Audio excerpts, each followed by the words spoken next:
ভারত সরকারের কৃষি মন্ত্রক ও দূরদর্শন শান্তিনিকেতন নিবেদিত কৃষি দর্শন অনুষ্ঠানে আপনাদের স্বাগত জানাই। কৃষি দর্শন মানে কৃষি বিষয়ক বিভিন্ন আলোচনা। আমাদের সঙ্গে থাকেন কৃষক বন্ধুরা, সেই সঙ্গে তাদের সমস্যার সমাধানের জন্য থাকেন বিশেষজ্ঞেরা, যাদের সুচিন্তিত ও অভিজ্ঞ মতামত কৃষক বন্ধুদের কৃষিকাজে খুবই সাহায্য করে। আজ আমরা এসেছি ইলামবাজার ব্লকের নারায়ণপুর গ্রামে। আমাদের সঙ্গে আছেন এই অঞ্চলের বেশ কয়েকজন কৃষক বন্ধু, যারা তাদের কৃষি সংক্রান্ত বিভিন্ন প্রশ্ন সাজিয়ে এনেছেন, আর সেই সব প্রশ্নের উত্তর দেবেন কৃষি অধিকর্তা, সহকৃষি অধিকর্তা ডক্টর নন্দিতা ভট্টাচার্য। আজ কৃষি বিশেষজ্ঞ হিসেবে আমাদের সঙ্গে উপস্থিত রয়েছেন। প্রথমেই চলে যাব একজন কৃষক বন্ধুর কাছে, জানবো তাঁর জিজ্ঞাসার কথা। বলুন আপনার নাম। আমার নাম ধনঞ্জয় বসাক, আমার বাড়ি পশ্চিম নারায়ণপুর। আমাদের যে সমস্যা, যেটা আমাদের মূলত ধান চাষের উপর আমরা যেটা জোর দিচ্ছি, আমাদের যে চাষটা হয় মূলত আমাদের আমনে যে চাষটা হয় সেটা হচ্ছে আপনার স্বর্ণ ধানের চাষ। তা স্বর্ণ ধানের যে সমস্যাটা আমাদের আসে সেটা হচ্ছে এই সময়ে, এই ভ্যাবসা গরমের সময়ে যেটা হয় সেটা হচ্ছে আপনার ওই খোলা পচা যেটা বলে, মানে ধানের কাণ্ডটা আস্তে আস্তে পচে যাচ্ছে, পাতাগুলো খসে যাচ্ছে, এই সমস্যাটা এখন হয়। তা এইটা প্রতিকার করার জন্য আমরা কি পরামর্শ পেতে পারি কৃষি অধিকর্তার কাছ থেকে, সেটা আমরা এখন একটু জানতে চাইব। তাছাড়াও ধান ফুলানোর পর পাকার ঠিক আগে সেই মুহূর্তে একটা যেটা শোষক পোকা বলা হয়, সেটাও কিন্তু ব্যাপকভাবে আমাদের ফসলে মানে ফলনে ক্ষতি করে। সেই ফলনের সময় ওই শোষক পোকাটা প্রতিকার করার জন্য আমরা কি ধরনের সহায়তা পেতে পারি, সেইটা আমরা আমাদের কৃষি অধিকর্তার কাছ থেকে আমরা একটু জানতে চাই। এই যে দুটি সমস্যার কথা আপনি বললেন, এগুলো কি এসে গেছে অলরেডি? আমাদের যেটা খোলা পচা বলা হচ্ছে সেটা মিনিমামভাবে এসেছে, খুব কম জমিতে দেখা যাচ্ছে, কিন্তু এখনও পর্যন্ত ব্যাপকভাবে হয়নি। আর যেটা হয় সেটা তো ধান ফোলানোর পর। ঠিক আছে, বিশেষজ্ঞের কাছ থেকে এই দুটি প্রশ্নের সমাধান আমরা জেনে নেব। হ্যাঁ, কৃষক বন্ধু যে খোলা পচার কথা বললেন, সেটা এই মুহূর্তে এই যে ভ্যাবসা গরম চলছে এই সময় কিন্তু অলরেডি মানে জমিতে খোলা পচা শুরু হয়েছে, এবং যেখানেই স্বর্ণ ধান আছে, স্বর্ণ ধান মাত্রই কিন্তু খোলা পচা অবশ্যই মানে দেখা যেতে পারে। তো এরকম অবস্থায় যখন মাঝে মাঝে বৃষ্টি হচ্ছে, একটা ভ্যাবসা গরম রয়েছে, খোলা পচা কিন্তু আপনারা সবসময় দেখবেন যে মাঠের আল বরাবর শুরু হয়, কখনোই কিন্তু মাঝ মাঠে হঠাৎ করে একটা মানে ইয়েতে ধান গাছের খোলাতে খোলা পচা কখনোই দেখা যায় না। আল বরাবর শুরু হয়, প্রথমে পাতায় একটা ধূসর দাগ হয়, আস্তে আস্তে দাগটা বাড়তে থাকে এবং পরে পুরো খোলাটাই পচে যায়, এবং পরে খোলার থেকে পাতাতেও কিন্তু এই খোলা পচার আক্রমণ হয়, এবং আস্তে আস্তে দেখা যায় যে যখন শীষ বেরোচ্ছে সেই সময় যদি খোলা পচা লেগে থাকে তাহলে কিন্তু শীষটা ভালোভাবে বার হয় না, বা বার হলেও দানাগুলো ঠিকঠাক পুষ্ট হয় না। তো এটা মোটামুটি খোলা পচার লক্ষণ। এখন খোলা পচা যেহেতু আমি বললাম যে এর জীবাণু, আমরা ধান কাটি, ধানের নাড়াগুলো হয়তো রেখে দিই বা কখনো পুড়িয়েও দিই, কিন্তু খোলা পচার জীবাণু আলে থেকে যায়, আমরা আল সচরাচর পরিষ্কার করি না, ফলে আল থেকে খোলা পচার জীবাণুটা মূল জমিতে প্রবেশ করে, এই জন্য আল বরাবরই প্রথম দেখা যায়।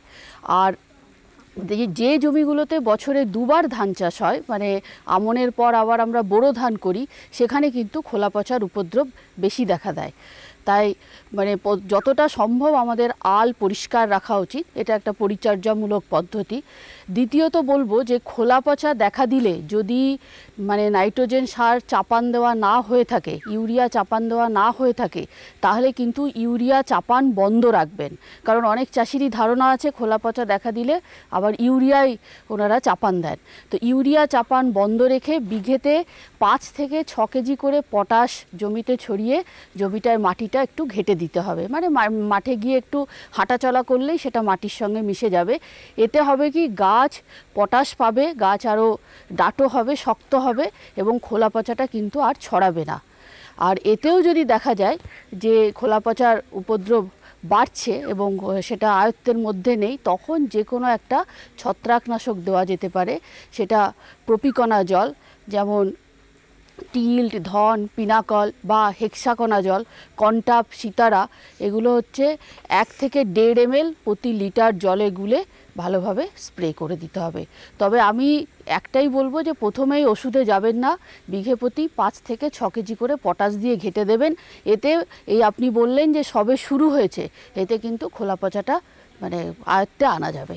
হ্যাঁ, আপনি আরেকটা প্রশ্ন রেখেছেন যে বাদামি শোষক পোকা, যেটা আপনি একটু আগেই বললেন যে যখন দানাটা পুষ্ট হচ্ছে সেই সময় আমরা দেখি, কিন্তু আমরা সেটা সে সময় দেখি ঠিকই, মানে তখন আমরা উপলব্ধি করতে পারি, কিন্তু সেই পোকাটা আসার সময় এই আগস্টের শেষ থেকে মোটামুটি সেপ্টেম্বর মাস, এই যে মাসে, যে সময় ভাদ্র মাসের ভ্যাপসা গরম, সেই সময় কিন্তু বাদামি শোষক পোকা আসে।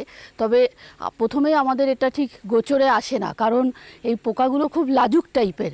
এরা ঠিক যেখানে ধান গাছের কাণ্ডটা জলের লেভেলে আছে ওই জায়গাতে থাকে এবং গাছের রসটা শুষে খায়। তো তখন যেহেতু গাছ সবুজ থাকে, আমরা বুঝতে পারি না যে এই বাদামি শোষক পোকা এসছে। বোঝার উপায় আছে, যদি চাষি মানে মাঠে অন্তত সপ্তাহে 2-3 দিন যাতায়াত করেন এবং সেক্ষেত্রে ধানের এক কোণা থেকে যদি আরেক কোণা বরাবর হেঁটে যান এবং ঝাড়গুলোকে এরকম করে সরিয়ে দেখেন, তাহলে দেখবেন যে ধান গাছের গোড়াটাতে যেন সেই মাছি ভন ভন করলে যেরকম হয় সেরকম এই বাদামি শোষক পোকার জন্যও কিন্তু ওরা ওই জলের ওখানে লুকিয়ে যায়। মানে এরা একটু চাষির পায়ের ধুলো পড়লেই এরা নড়ে চড়ে সরে যায়, ফলে সেই জন্য ওপর থেকে দেখলে বাদামি শোষক পোকা বোঝার উপায় থাকে না। এর জন্য করতে হবে কি, একটা কানা উঁচু পাত্রে কিছুটা জল নিলেন, তার সঙ্গে 1 চিমটে সার্ফ গুঁড়ো, সাবানের গুঁড়ো দিয়ে সেই কানা উঁচু পাত্রটা নিয়ে মাঠের 3-4 জায়গায় একটু ধান গাছের গোছাটা নাড়া দিয়ে দেখতে হবে। যদি দেখেন যে সেই জলটার মধ্যে অন্তত 10 থেকে 12টা শোষক পোকার মানে লার্ভাও হতে পারে বা পূর্ণাঙ্গ পোকা যদি দেখা যায়, তখন কিন্তু আমাদের সাবধানতা অবলম্বন করতে হবে। কি করব না, আমাদের এখানে যেহেতু লাইনে বোনা হয় না, সেই জন্য মানে লাইন ছাড়ার ব্যাপারটা খুব কম থাকে। তাও যারা ধান পোতেন পুতুনিদেরকে বলতে হবে যে একটা পায়ে লাগানোর পর যেন মানে 8 থেকে 10 ইঞ্চি বাদ দেয়। এতে কিন্তু ওই জায়গাতে রোদ হাওয়া ভালোভাবে পৌঁছবে, ফলে বাদামি শোষক পোকা উপদ্রবটা কম হবে। সাধারণত দেখা গেছে যে জমিগুলোতে ধান গাছ বেশি ঘন করে আছে সেখানে কিন্তু বাদামি শোষক পোকার উপদ্রব বেশি দেখা যায়। তাই লাইন করে লাগানো না থাকলেও 6 থেকে 8 সারি পর পর আমাদের একটু পাশ ঠেলে দিতে হবে, যাতে গোড়া অবধি সূর্যের আলোটা এসে পৌঁছয়। দ্বিতীয়ত হচ্ছে জমিতে মানে বাড়তি জল না রেখে কেটে বার করে দেওয়া উচিত। যদি আমাদের জল ঢোকানো বার করার এই সুবিধাটা থাকে, তাহলে বলবো বাড়তি জলটা জমি থেকে কেটে বার করে দেওয়া উচিত। এরপরে যদি দেখা যায় যে খোলা পচা এই বাদামি শোষক পোকার উপদ্রব যথেষ্ট বাড়ছে, তখন যে কোনো একটা মানে অন্তর্বাহী ওষুধ, যেমন অ্যাসাটাপ হতে পারে বা ইমিডাক্লোপিড হতে পারে, যে কোনো একটা অন্তর্বাহী ওষুধ তখন স্প্রে করতে হবে। তবে যেটা আমরা দেখতে পাই যে যখন এরা সম্পূর্ণ ক্ষতি করে দেয়, ওপরের ধানগুলো চাকচাক হয়ে বসে যায়, যেমন পোড়া পোড়া হয়ে যায়, হপার বার্ন যেটাকে বলে, হপার বার্ন সিমটম, সেটা কিন্তু আসে গিয়ে আপনার সেই অক্টোবরের শেষের দিকে। তখন আর ওষুধ দিলেও কিছু করার থাকে না। তাই আমাদের সাবধানতাটা এই সময় থেকেই, এই ভাদ্র মাস থেকেই নেওয়া দরকার, যাতে শোষক পোকা আপনার জমিতে না আসতে পারে, বা এলেও তার ক্ষতির পরিমাণ যেন আপনার মানে সে মানে আপনার লাভের অঙ্ককে ছাড়িয়ে না যায়, সেদিকে লক্ষ্য রাখতে হবে। আরও একজন কৃষক বন্ধু অপেক্ষায় আছেন, দেখি তার কি প্রশ্ন। আপনার নাম? আমার নাম রামপ্রসাদ মণ্ডল, পশ্চিম নারায়ণপুরের বাসিন্দা। কি হয়েছে বলুন। বেগুন গাছের সম্বন্ধে আমি কিছু বলতে চাই। কি হয়েছে? বেগুন গাছটা বসানোর পর ঠিক থাকছে, তারপরে যখনই ফুল আসছে তখনই গাছটা কাণ্ড থেকে মরতে আরম্ভ হচ্ছে। সব গাছেরই এক অবস্থা? আস্তে আস্তে 2-1টা করতে করতে প্রায় জমি শেষ হয়ে যাচ্ছে। হয়তো 10% রয়েছে, তাতে তো আমাদের ফসলে মার হয়ে যাচ্ছে। কিছু আপনি ব্যবস্থা নিয়েছিলেন? না, এই ফাটাটক এইসব ওষুধগুলো দেওয়া হয়, ওতে কোনো ওষুধে কোনো কাজ, কীটনাশক ওষুধেও কোনো কাজ করে না। বেগুন গাছ যথেষ্টই ক্ষতিগ্রস্ত। কি কারণ বা কিভাবে এই ক্ষতিকে ঠেকানো যাবে তা বিশদে জানব বিশেষজ্ঞের কাছে। কৃষক বন্ধু যে বেগুন গাছটা দেখালেন, সেটা মানে বেগুন গাছের ঢলে পড়া রোগ হয়েছে। তো এই ঢলে পড়া রোগ দুটো কারণে হয়। একটা জীবাণুজনিত আর একটা ছত্রাকের জন্য। তো ওনার যেটা হয়েছে সেটা জীবাণুজনিত, কারণ ঠিক যে সময় উনি বললেন যে সময় ফুল ফল আসছে ঠিক সেই মুহূর্তেই গাছটা ঝিমিয়ে পড়ছে এবং তারপরে আস্তে আস্তে মারা যাচ্ছে। তো এটা ব্যাকটেরিয়াজনিত কারণে হচ্ছে। এক্ষেত্রে ওই জমিতে কিন্তু বেগুন চাষ বা বেগুন জাতীয় যে ফসলগুলো, যেমন ধরুন আলু, লঙ্কা, টমেটো, এই চাষটা অন্তত বছর 2 বন্ধ রাখতে হবে এবং জমিতে যথেষ্ট পরিমাণে জৈব সার দিতে হবে এবং তার সঙ্গে একটা উপকারী জীবাণু পাওয়া যায়, যেমন ট্রাইকোডার্মা ভিরিডি বা সিউডোমোনাস ফ্লুরোসেন্স। এই জীবাণুগুলো গোবর সারের সঙ্গে, জীবাণুর মানে বিঘেতে মোটামুটি 600 গ্রাম জীবাণু লাগবে। তো এই পরিমাণ জীবাণু 10 কেজি গোবর সারের সঙ্গে ভালো করে মিশিয়ে ছায়াতে আমরা রেখে দেব। তারপর 1-1.5 সপ্তাহ পর সেটা মূল জমিতে দিতে হবে। তো সাবধানতা একটাই, যে এই যখন আমরা জীবাণু মিশ্রিত গোবর সারটা জমিতে দেব তার 5 থেকে 7 দিন আগে বা পরে আপনি রাসায়নিক সারই বলুন বা বিষ বলুন জমিতে ব্যবহার করবেন। মানে জীবাণু সারটা ব্যবহার করার 7 দিন আগে পরে কোনো রাসায়নিক জিনিস দেওয়া যাবে না, কারণ এই জীবাণুগুলো নষ্ট হয়ে যাবে। তো ওই জমিতে কিন্তু যথেষ্ট পরিমাণে জৈব সার, তার সঙ্গে এই উপকারী জীবাণু যেটা বললাম ট্রাইকোডার্মা ভিরিডি বা সিউডোমোনাস ফ্লুরোসেন্স, এটা জমিতে দিতে হবে। এবং অন্য ফসল আপনি চাষ করতে পারবেন। আর যেটা যখন আমরা চারাগুলো বসাবো তখন কিন্তু ব্যাকটেরিয়ার যে সলিউশন, যেমন ভ্যালিডামাইসিন ওষুধ আছে, মাইসিন গ্রুপের ওষুধ, টেট্রাসাইক্লিন, এই ব্যাকটেরিয়া জনিত ওষুধের দ্রবণে আমাদের চারাগুলো অন্তত মিনিট 20-25 ভিজিয়ে রেখে তারপরে আমাদের মূল জমিতে বসাতে হবে। তো এখন এই রোগ একবার জমিতে দেখা দিলে তার কিন্তু চটজলদি কোনো ওষুধ আমাদের হাতে নেই। ফলে আপনার মানে যেটুকু ক্ষতি হবে সেটা পূরণ করা হয়তো যাবে না, তাও আপনি ওই টেট্রাসাইক্লিন ওষুধ আছে, এটা 1 মিলিগ্রাম প্রতি লিটার জলে, বা ভ্যালিডামাইসিন, কাসুগামাইসিন, এগুলো ব্যাকটেরিয়ানাশক ওষুধ, এগুলো 2 ml করে প্রতি লিটার জলে গুলে একটু গাছটাকে ভালোভাবে ভিজিয়ে এবং গোড়াতে ভালো করে স্প্রে করে দিতে হবে। কিছুটা হয়তো উপকার পাবেন, কিন্তু ওই জমিতে বেগুন চাষ বন্ধ রেখে আপনার আগে জমির মাটিটাকে শোধন করতে হবে, তবে এই ফসলগুলো করা যাবে। বিশেষজ্ঞের উত্তর থেকে 2টো জরুরি জিনিস কৃষক বন্ধুরা জানতে পারলেন। এক হচ্ছে জমির মাটিটা শোধন করতে হবে, আর জৈব সার ব্যবহার ভালো করে জানতে হবে। বন্ধু আছেন অপেক্ষায় নারায়ণপুর গ্রামে ইলামবাজার ব্লকে। আজ আমরা এসেছি আরও একজন বন্ধুর সঙ্গে একটু কথা বলবো। আপনার নাম? আমার নাম পরিমল পাল। কি হয়েছে বলুন? আমার যে পটল চাষটা করছি, সেই পটল চাষ কিছুদিন পরেই যখন চারা তৈরি, গাছ ঠিক হয়ে যাচ্ছে পাটালির ভেতরে, কিছুদিন পরে বৃষ্টি হলেই একটা পচানে ভাব আসছে। কোনো সময় গাছটা আগে মারা যাচ্ছে, আবার কোনো সময় পটলটা পচে যাচ্ছে। মানে কোনো জমিতে দুটো রোগ কিন্তু একসঙ্গে হয় না। কোনো সময় দেখা যাচ্ছে যে বেশিরভাগই পটলটা পচে যাচ্ছে আগেই, তারপরে আস্তে আস্তে গাছটা ধসে।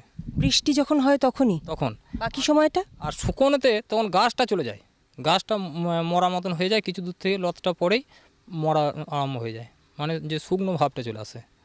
এটা রোগটা আমরা বুঝতেই পারি না। পটলের অদ্ভুত রোগ, বৃষ্টি হলেও সমস্যা, না হলেও সমস্যা। কি সেটা জানবো আমরা বিশেষজ্ঞের কাছে। হ্যাঁ, পটলের ক্ষেত্রে যে সমস্যার কথা বললে, যে অনেক সময় পটলটা পোড়া পোড়া হয়ে যাচ্ছে, আবার কখনো পটলের লতা নষ্ট হয়ে যাচ্ছে। তো এক্ষেত্রে পটলের কিন্তু এটা একটা ধসা রোগ, কখনো সেটা লতায় আক্রমণ করছে, কখনো আবার ফলও নষ্ট হয়ে যাচ্ছে এবং ফলে সেই ফলগুলো বাজারজাত করা একটা সমস্যা হয়ে দাঁড়াচ্ছে। তো পটলের ক্ষেত্রে যেহেতু আপনাদের এখানে মানে মাটিটাও একটু হালকা টাইপের মাটি, তো অনেক সময় দেখা যায় যে হয়তো আমরা ভাবছি মাটি শুকনোই আছে, কিন্তু বেশি এক্সেসিভ বৃষ্টি হলেও এই প্রবলেমটা অনেক সময় দেখা যায়। তো পটলের ক্ষেত্রে যেটা বলবো যে পটল যখন মানে রেগুলার একটা ফলন পাচ্ছেন, তখন একটু মানে ভালো করে যত্ন পরিচর্যা করতে হবে।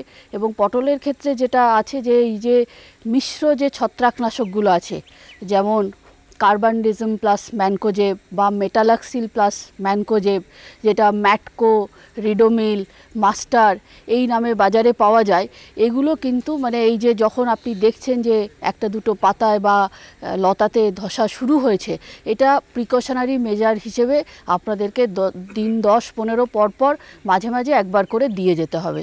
পটলের ক্ষেত্রে বিশেষ করে দেখা গেছে যে এই মিশ্র ছত্রাকনাশকগুলো এটা খুব ভালো কাজ করেছে। মানে এখন আমরা শুধু কার্বানডিজম বা ডাইথেনেম 45 এটা না দিয়ে বলছি এই রিডোমিলটা পটলের ক্ষেত্রে খুব ভালো ফল পাওয়া গেছে, এটা আমাদেরকে মাঝে মাঝে এটা দিতে হবে। আর যেটা আমি এর আগেও বলছিলাম যে ওই ট্রাইকোডার্মা ভিরিডি, এটা যদি আমরা দিই মানে বিশেষ করে সবজি চাষের ক্ষেত্রে এটা যদি গোবর সারের সঙ্গে মিশিয়ে দিতে পারি, তাহলে দেখা যায় যে এই ধসা পচা এগুলো অনেকাংশে কমে যায়।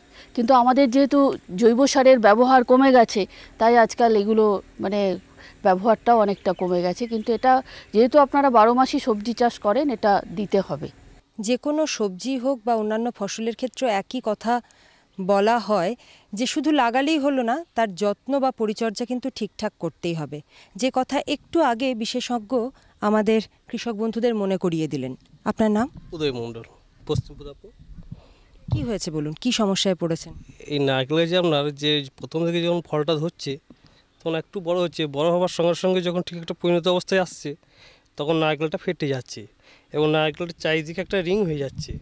হ্যাঁ, তো রিংয়ের ফলে দেখা যাচ্ছে যে যখন ফেটে যাচ্ছে তখন তো ভিতরের যে শ্বাসটা আছে সেটা একদম সম্পূর্ণ পচে যাচ্ছে এবং ওটা কিছুই হচ্ছে না, অটোমেটিক গাছ থেকে পড়ে যাচ্ছে। কতগুলো গাছ আছে?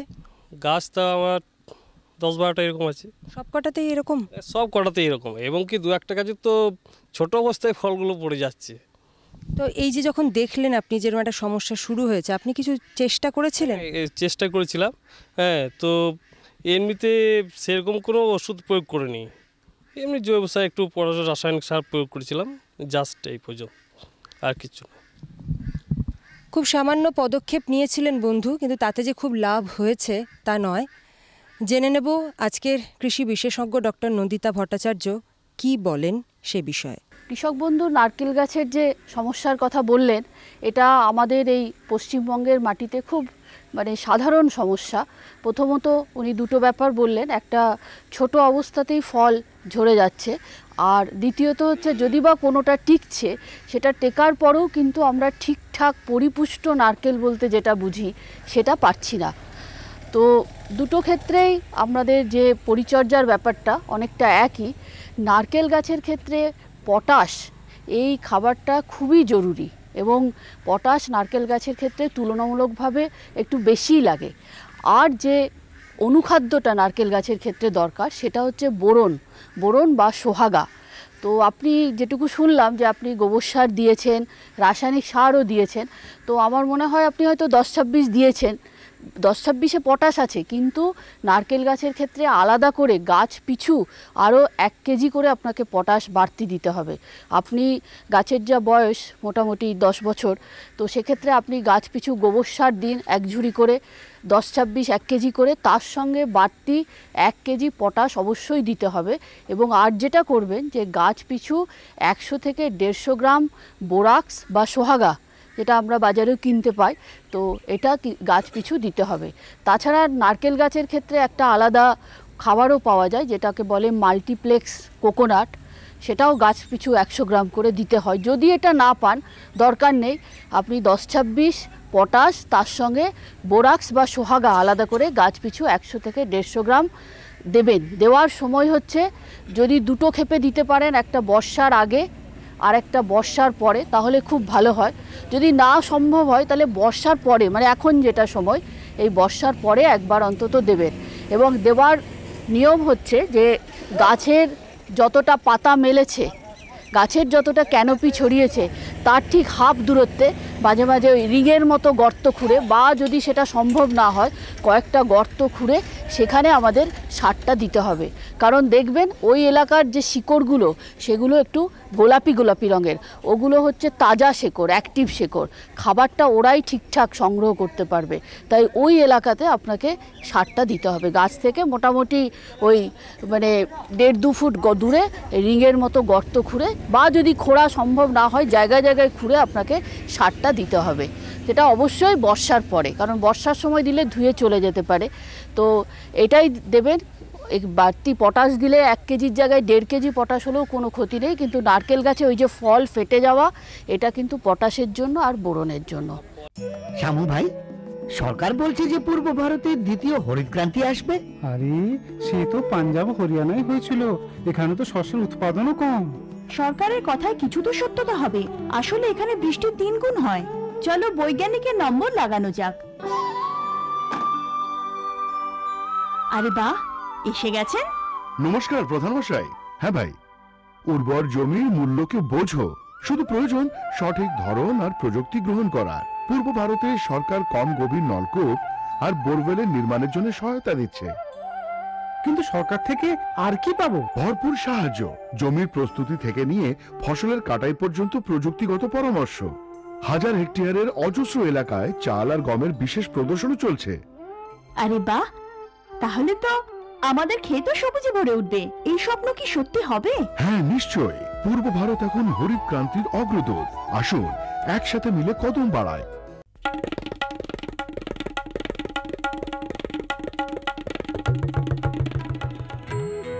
ওমা, আমি স্কুলে পড়তে যাচ্ছি। হ্যাঁ, স্কুল? বিয়ের সময় তুমি না বলেছিলে তুমি লেখাপড়া জানো? আরে মা, ফার্ম স্কুলে যাচ্ছি চাষের বিষয়ে নতুন নতুন কথা শিখতে। আপনিও চলুন। ফার্ম স্কুল, যেখানে জমিতে ফসল বৃদ্ধির প্রত্যেকটি কথা চাষিদের শেখানো হয়, যেমন মাটির হিসেবে সঠিক সার, ভালো বীজ আর প্রয়োজন অনুযায়ী কীটনাশক। কেননা কম খরচে বেশি লাভ। সুগন্ধের মাতোয়ারায়, সুস্বাদের বাহারে, উন্নতির সুরেতে, ফুটে ওঠা হাসিতে, সবুজে ভরা গাছপালায়, বড় বড় ব্যবসায়, সুমধুর সুকণ্ঠে, হাসি খুশির আগমনে। NHM বাগান পরিচর্যা মিশন। আমরা চাই আপনার সুখ সমৃদ্ধি। যে কোনো কৃষি আলোচনার আসর মানে সেখানে প্রশ্নও থাকে, তার উত্তরও আছে। আর এই প্রশ্ন উত্তরের ফলে অনেক না জানা জিনিস কিন্তু জানা হয়ে যায়। আজ ইলামবাজার ব্লকের নারায়ণপুর গ্রামের কৃষক বন্ধুরা তাদের বিভিন্ন ধরনের প্রশ্ন সাজিয়ে আমাদের কাছে এসেছেন। আমরা সেগুলো জেনে নিচ্ছি, তার সঙ্গে সঙ্গে উত্তরও জানছি বিশেষজ্ঞের কাছে। আপনার নাম? আমার নাম বিজয় মণ্ডল। কি কি চাষ করেন? আমি কচু চাষ করি। হ্যাঁ, ওইটাই নিয়ে আমি বলি। বলুন। কচু বসানো হয়, বসানোর পরে গাছ বড় হয়। গাছ বড় হওয়ার পরে কাণ্ডের ভেতরে পোকা লেগে যায়। স্প্রে করলেও সে কিন্তু পোকা বার করা যায় না। কি স্প্রে করেছিলেন? যেমন এই কামান টামান, এখন নতুন ধরনের ওষুধ উঠেছে, তরল ওষুধ। হ্যাঁ, নিয়ে গাছটা আস্তে আস্তে আস্তে আস্তে মাটির সঙ্গে মিশে যাচ্ছে। এই নিয়ে আমি একটু জানতে চাই। তার মানে এই যে যা স্প্রে আপনি করেছিলেন তাতে কিছুই লাভ হয়নি? লাভ হয়নি। কচু চাষ নিয়ে বন্ধু প্রশ্ন করেছেন, পোকা লাগছে। সেই পোকাকে উনি থামাবার চেষ্টাও করেছিলেন, কিন্তু কিছুই হয়নি। কেন হয়নি সেটাই এখন জানবো। হ্যাঁ, এই এলাকার একটা মানে বিখ্যাত ফসল কচু ঠিকই। তো কচুর সাধারণত আগে খুব একটা সমস্যা দেখা দিত না। এখন যেটা মানে আস্তে আস্তে সব ফসলের ক্ষেত্রেই রোগ পোকা এখন একটা সাধারণ ব্যাপার হয়ে দাঁড়িয়েছে। তো এখন কচুতেও পোকা লাগাটা কোনো অস্বাভাবিক ব্যাপার নয়। তো কচুর ক্ষেত্রে যেটা উনি বললেন যে গাছটা শুকিয়ে মরে যাচ্ছে, তো প্রথমেই যে পোকাটা দেখা যায় পাতার তলায় ছোট ছোট শুয়োপোকা টাইপের দেখা যায় আর কি। এবং এগুলো যখন পাতার তলায় একসঙ্গে দলবদ্ধভাবে থাকে, সেই অবস্থায় তুলে নষ্ট করে দেওয়া বা পুড়িয়ে দেওয়া, সেটা খুব মানে ভালোভাবে কন্ট্রোল করা যায় আর কি। আর যখন এরা সারা মাঠ ছড়িয়ে পড়ে, সেই সময় আমাদের ওষুধ দিতে গেলে একটু বেগ পেতে হয়। এবং আস্তে আস্তে সংখ্যা এমন বাড়তে থাকে যে পাতা নষ্ট করার পর এরা সবুজ কাণ্ডের ভেতরেও প্রবেশ করে, এবং তখন সবুজ অংশটা খেয়ে ফেলার ফলে আস্তে আস্তে গাছটা শুকিয়ে মরে যায়। তো এক্ষেত্রে বললাম যে যদি সেই পোকাগুলো যখন দলবদ্ধভাবে থাকবে সেই সময় যদি একটা ওষুধ স্প্রে করে দেওয়া যায় তাহলে কিন্তু এরা আগাম নষ্ট হয়ে যাবে এবং আপনার অল্প ওষুধেই ভালোভাবে কাজ পাবেন। আর সারা মাঠে ছড়িয়ে গেলে তখন ওষুধের পরিমাণও বেশি লাগবে, সহজে কন্ট্রোল করা প্রবলেম হবে একটা। তো কচুর ক্ষেত্রে যেটা একটা বলবো যে যেহেতু কচুর পাতা খুব মসৃণ, এখানে কিন্তু ওষুধ গোলা জলটা ধরে থাকাটা খুব কষ্টকর আর কি। সেই জন্য কচু গাছের ক্ষেত্রে ওষুধ দেওয়ার সময় অবশ্যই প্রতি ড্রামে 10 থেকে 15 গ্রাম এমনি অর্ডিনারি সাবানের গুঁড়ো অবশ্যই দেবেন এবং তারপরে বিষটা দিন, দিয়ে ভালো করে মিশিয়ে নিয়ে তারপরে স্প্রে করুন। তাতে কি হবে, পাতাতে অনেকক্ষণ ওষুধ গোলা জলটা থাকবে এবং আপনি অ্যাকশনটা ভালো পাবেন। আপনি যে বললেন যে কামান দিয়েছি, কিন্তু আমার মনে হয় যে কচু পাতা যেহেতু মসৃণ, আপনি ওষুধ গোলা জল দিচ্ছেন পাতা থেকে গড়িয়ে চলে যাচ্ছে। এই জন্য কচু গাছের ক্ষেত্রে যে কোনো ওষুধ প্রয়োগের ক্ষেত্রে যেগুলোরই পাতা বেশি মসৃণ একটু যদি সাবান গুঁড়ো দেন, এটা আঠার কাজ করে, আপনার ওষুধটাকে গাছে ধরে রাখতে সাহায্য করবে। আর এটা খুব একটা মারাত্মক পোকা না, একটু চেষ্টা করলেই আয়ত্তে আনা যেতে পারে। এতক্ষণ আমাদের এই আলোচনায় যা যা আলোচনা হলো, যারা টেলিভিশনের ওপারে আছেন তারাও নিশ্চয়ই অনেকটাই জেনে নিচ্ছেন। সেই সঙ্গে কিন্তু কিছু কিছু কথা লিখেও রাখুন। আরও একজন বন্ধু আছেন, আপনার নাম? আমার নাম তুলসীজন পাল। কি কি চাষ করেন? আখ চাষ আছে, মাজরা পোকা লাগছে, আস্তে আস্তে মাজরা এমনভাবে মানে আবদ্ধ করছে যে গাছটা মরে যাচ্ছে। কতটা জমিতে আপনি চাষ করেছেন? আমি বেশি লাগাই না, কাঠা তিনেক মতো চাষ করেছি। কাঠা তিনেক? সব গাছেরই এক অবস্থা? প্রায় গাছই লাগিয়েছে, কিন্তু আমি রিজেন্ট লাগিয়েছি, ওষুধ দিয়েছি, তাতে কিন্তু কোনো ফল হচ্ছে না, ওষুধ দিয়েছি। আচ্ছা, বন্ধু ওষুধ প্রয়োগ করেছিলেন, কাঠা তিনেক জায়গায় উনি আখ চাষ করেছেন, কিন্তু সমস্যার সমাধান হয়নি। একটু জেনে নেব আমাদের বিশেষজ্ঞ ডক্টর নন্দিতা ভট্টাচার্যর কাছে এর সমাধানের পথ। হ্যাঁ, উনি যেটা বলছিলেন যে আখ চাষের ক্ষেত্রে মাজরা পোকার উপদ্রব, তো আখের ক্ষেত্রে কিন্তু মানে আখ লাগানোর পর থেকেই দেখা যায় যে মানে মাজরা পোকার উপদ্রব শুরু হয়। কারণ আখে 3 রকমের মাজরা পোকা দেখা যায়। একটা প্রথম অবস্থায় যেটাকে আমরা বলি আর্লি শুট বোরার, লাগানোর পরে পরেই আসে। তারপরে একটা হয় মাঝখানে যেটাকে বলা হয় ইন্টারনোড বোরার, ওই দুটো গাঁটের মাঝখানে ফুটো করে ঢুকে যায়। আবার পরের দিকে একটা দেখা যায় যেটা একদম আগার দিকে লাগে আর কি। মানে ধানের মাজরা পোকা একটা স্টেজের পর মাজরা মুক্ত করা যায়, কিন্তু আখের ক্ষেত্রে আখ বসানোর পর থেকে মোটামুটি মাজরা পোকার উপদ্রব লেগেই থাকে। তাই এক্ষেত্রে আমাদের মানে যে বিষ অবশ্যই ব্যবহার করতে হবে, কারণ গাছটাকে তো নিরাপদে রাখতে হবে। তো সেক্ষেত্রে একটা বিষের ওপরে ভরসা করে থাকলে অনেক সময় ফল পাওয়া যাচ্ছে না। উনি যেটা বললেন যে রিজেন্ট দিয়েছি, কিন্তু এই রিজেন্ট মাজরার ক্ষেত্রে খুবই কার্যকরী বিষ। তো হয়তো মানে আস্তে আস্তে সব পোকারই দেখা যায় যে একই বিষ বারবার ব্যবহার করলে তার প্রতি একটা মানে তাদের প্রতিরোধ ক্ষমতা গড়ে ওঠে। তো সেই জন্য হয়তো মানে এবছর আপনি ফল পাননি, কিন্তু আমাদের প্রাথমিক অবস্থায় আখ বসানোর পর এই ঘুরিয়ে ফিরিয়ে দানা বিষই দিতে হবে। কখনো 10G গ্রুপের ওষুধ বা কখনো 4G গ্রুপের 3G গ্রুপের ওষুধ ঘুরিয়ে ফিরিয়ে দিলে তাহলে দেখা যায় যে মানে মাজরা পোকার ক্ষেত্রে অনেকটাই আক্রমণটাকে ঠেকানো যায়। আর গাছের গোড়ায় ভালোভাবে যদি মাটি দেওয়া থাকে সেক্ষেত্রেও দেখা যায় যে গোড়াটাতে অতটা সহজে আর কি অ্যাটাক করতে পারে না। তো বিভিন্ন রকমের এই দানা বিষই ঘুরিয়ে ফিরিয়ে দিয়ে মোটামুটি মাজরা মুক্ত রাখতে হবে, মাজরার থেকে আখকে রক্ষা করতে হবে।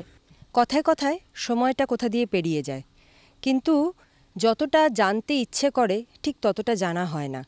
আসলে যে কোনো কৃষি আলোচনার আসরেই ঠিক এরকমই হয়। আজ আমরা এসেছি ইলামবাজার ব্লকের নারায়ণপুর গ্রামে। কৃষক বন্ধুরা খুব সুন্দর করে সহযোগিতা করেছেন, তাদের বিভিন্ন প্রশ্নের মাধ্যমে তারা জেনেও নিয়েছেন কিছুটা, তবে অনেকটাই হয়তো বাকি থাকলো। প্রথমে কৃষক বন্ধুদের সকলকে ধন্যবাদ, আর সেই সঙ্গে ধন্যবাদ জানাই আমাদের আজকের কৃষি বিশেষজ্ঞ ডক্টর নন্দিতা ভট্টাচার্যকে, যিনি চমৎকার করে বুঝিয়ে বলেছেন বন্ধুদের যে কিভাবে তাদের সমস্যাগুলোর হাত থেকে তারা সমাধান পেতে পারেন বা সমাধানের পথটাও দেখিয়ে দিয়েছেন। আজকে কিছুটা আলোচনা হলো, অনেকটা বাকি থাকলো। সেই সব বাকি কথা নিয়ে আমরা হয়তো আবার অন্য কোনো কৃষি আলোচনার আসরে হাজির হব। আজ এটুকুই। কেমন লাগছে আমাদের অনুষ্ঠান আমাদের চিঠি লিখে জানান। চিঠি লেখার ঠিকানা কৃষি দর্শন, অধিকর্তা দূরদর্শন কেন্দ্র, শান্তিনিকেতন, শান্তিনিকেতন সূচক 731235।